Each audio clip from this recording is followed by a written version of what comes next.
even for all that is to lose for us, and so little to gain for them, all for is their strength in numbers to conquest here.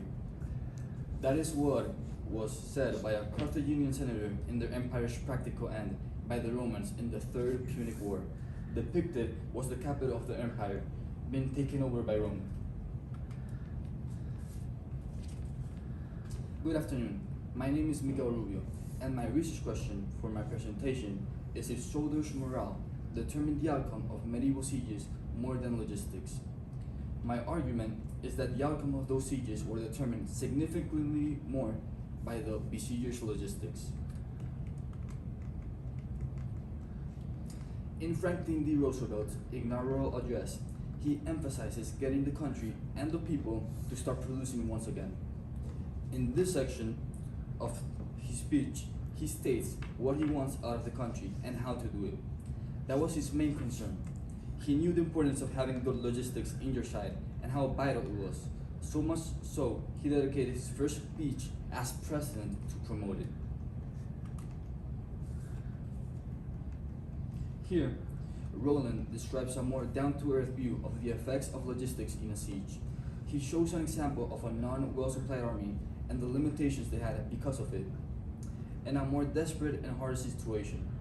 Things like this happen in a variety of ways and for different particular reasons, such as non-up-to-date equipment and weapons, poor rations and supplies, slow supply lines, and more, each detrimental to the siege effort. There are reasons to believe morale could be more important, many highlighted in these experiences. In the story, Through the Tunnel, a small boy in deep waters that is about to drown finds the strength to will himself back to the surface by thinking of his mother. His mental prowess, or morale, was what kept him alive.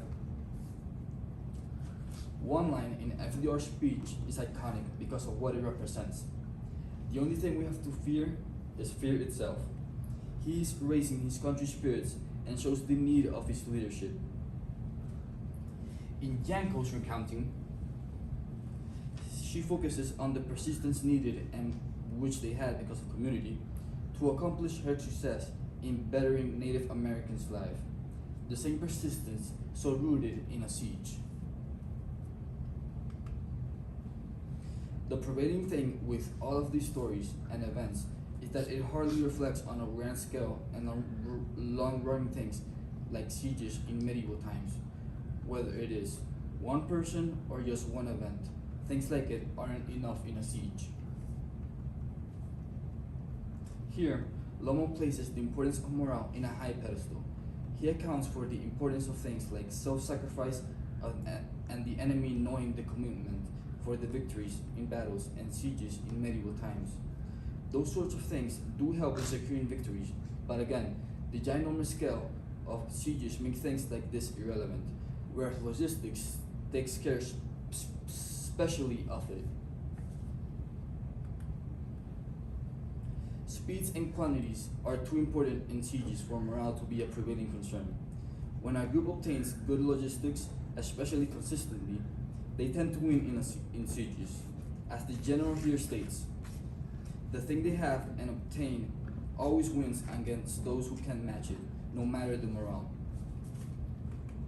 Thank you. Any All right. questions? Yeah, two questions. Sorry, I cut you off.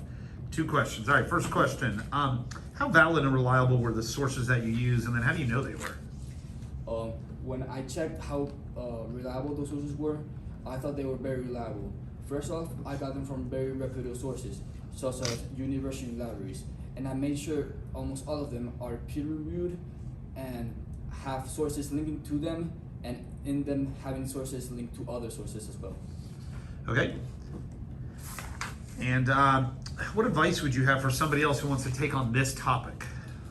My advice is before doing any research or anything, first off, to understand how exactly you're gonna analyze and understand things from researching this, like such as the data, because it isn't very direct or straightforward. You have to interpret it in a lot of ways, and if you know how you're gonna do it beforehand, it gets a lot easier after.